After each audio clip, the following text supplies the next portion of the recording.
রংপুরে বাংলাদেশ মফস্বল সাংবাদিক ইউনিয়নের সাংবাদিকদের সাথে মতবিনিময় সভা করেছেন বিএনপির কেন্দ্রীয় নেত্রী ও মরহুম মশিউর রহমান জাদু মিয়ার কন্যা রিটা রহমান। রংপুর ৩ আসনের আসন্ন জাতীয় সংসদ নির্বাচনে অংশগ্রহণের প্রস্তুতি নিয়ে তিনি সাংবাদিকদের সঙ্গে বিভিন্ন সমসাময়িক বিষয়েও কথা বলেন। মতবিনিময় সভায় উপস্থিত ছিলেন বাংলাদেশ মফস্বল সাংবাদিক ইউনিয়নের রংপুর বিভাগীয় শাখার সভাপতি মীর আনোয়ার আলী মিঠু, সিনিয়র সহসভাপতি খোরশেদ আলম, সহসভাপতি রেখামণি, সাধারণ সম্পাদক বাবলুর রহমান বারী, যুগ্ম সাধারণ সম্পাদক রাকিবুল হাসান পরাগ ও ইয়াসিন আলী, সাংগঠনিক সম্পাদক আহসান হাবিব মিলন, কোষাধ্যক্ষ ফারুক হোসেন, প্রচার ও প্রকাশনা সম্পাদক ইমরান আলী, ক্রীড়া সম্পাদক সানোয়ারুল ইসলাম এবং কার্যনির্বাহী সদস্য সেলিম মাহমুদ সহ আরও অনেকেই।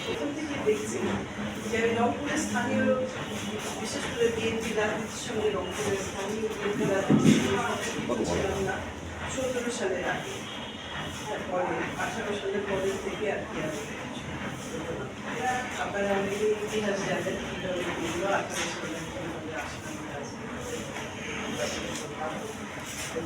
বাকি সব কিছুই আপনারা নিশ্চয়ই আশা করি জানেন। নানান রকমের এখানে তো এখন একটা নতুন জেনারেশনের পলিটিক্স শুরু হয়েছে। সেখানে ক্ষমতার কাছে সবাই নতুন হয়ে যায়। ক্ষমতার কিন্তু অনেক প্রকারভেদ আছে। একটা আছে বেশি ক্ষমতা, একটা অর্থ ক্ষমতা, রাজনৈতিক ক্ষমতা, আরেকটা হচ্ছে প্রশাসনিক ক্ষমতা। যে আজকে প্রেস ক্লাবের বাইরে রংপুরের প্রেস ক্লাবের যে পরিস্থিতিটা হয়েছে সেটা হচ্ছে যে আমরা এই প্রশাসনের কাছে সবাই সারেন্ডার দিয়েছি। এমনকি এইখানকার যারা স্থানীয় নেতৃবৃন্দ ছিল, বিএনপি বলেন, রাজনৈতিক দল, তারাও কিন্তু আমি দেখেছি প্রশাসনের কাছে সারেন্ডার দিয়েছে। তারা প্রশাসনকে মহালয় স্থান ছাড়া এখন তো এই কারণে প্রশাসনও বাধা দিচ্ছিল। তারা সব জায়গায় ইন্টারভিউ করেছে, কারণ আমরা নিজেদের সমস্যা একমাত্র আমাদের এই নগদ বিভাগীয় কার্যালয়ে পুলিশ বাহিনী থেকে নিয়ে অনেকেই নাকি এটার সঙ্গে সংযুক্ত ছিল। এটা যদি সত্যি হয়ে থাকে খুবই দুর্ভাগ্যজনক, কিন্তু আমাদের খেয়াল করতে হবে। আর এই জিনিসগুলো হচ্ছে এখন, এই জিনিসগুলো তুলে ধরবে কারা?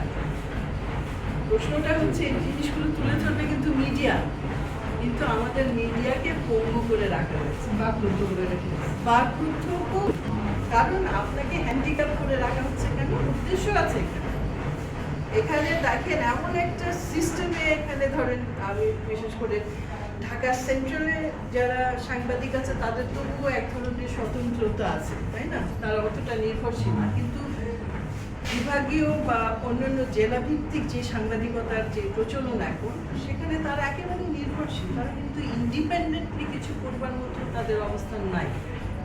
এটা কিন্তু এটার একটা প্রতিবাদ কিন্তু আমি এখানে আপনাদের এখানে দাঁড়িয়ে আর একবার করতে চাই।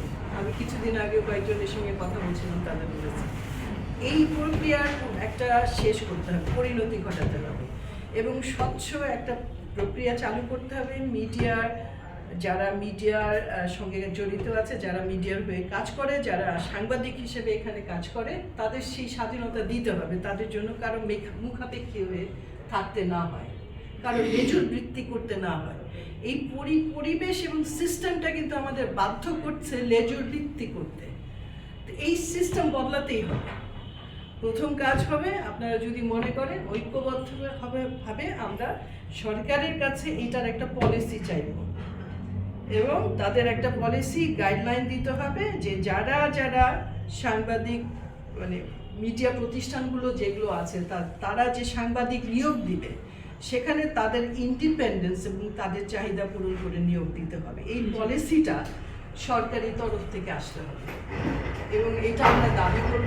এখানে যে আপনার ইনফরমেশন মিনিস্ট্রি আছে তাদের কাছে আমরা কিন্তু সবাই মিলে প্রাতিষ্ঠানিকভাবেও আপনাদের তরফ থেকেও প্রথম শুরু করতে পারি একটা দাবি জানিয়ে যে পলিসি গাইডলাইন তৈরি করে দিবেন এবং আমাদের পে স্কেল থাকতে হবে। পে স্কেল না থাকার কারণে কিন্তু আমরা বাধ্য হয়ে অনেকে লেজুর বৃত্তি করি। তাই না? আমরা ইন্ডিপেন্ডেন্ট ভাবে প্র্যাকটিস করতে পারছি না, স্বাধীনভাবে আমরা সাংবাদিকতা প্র্যাকটিস করতে পারছি না। এইটা কিন্তু বাস্তবতা। আমি নিজে সাংবাদিক, আমি আপনাদের জোর দিয়ে বলছি, আমার খুব কষ্ট হয় ব্যাপারটা যখন আমি জানতে পারিনি। আমি প্রথম থেকে যখন থেকে বুঝেছি এটা খুবই অন্যায়, কিন্তু এইভাবে এরকম মিডিয়া এইভাবে এটা মিডিয়ার নামে এটা নিয়ে একটা খেলা হচ্ছে। এটার বিরুদ্ধে আমাদের সোচ্চার হতে হবে। এটা ভালো করে চিন্তা করে দেখেন। এটা কিন্তু সবার অধিকার। আমাদের নিয়োগ দিতে হবে প্রপারলি, আমাদের পে স্কেল থাকতে হবে। কারণ আমার পরিবার আছে, আমার পরিবারকে আমার চালাতে হবে, তাই না? আমার নিজেকে চলতে হবে। তো আমার পে স্কেল নাই, এটা কি কথা? এটা অন্যায়। এটার প্রতিবাদ আমি আপনাদের এখানে দাঁড়িয়ে করছি এবং আপনাদের সঙ্গে করতে চাই। আর হচ্ছে যে রংপুরের রাজনীতির ক্ষেত্রে আপনাদের কিন্তু দায়িত্ব আছে। দুই ধরনের সাংবাদিকতা হয়ে থাকে।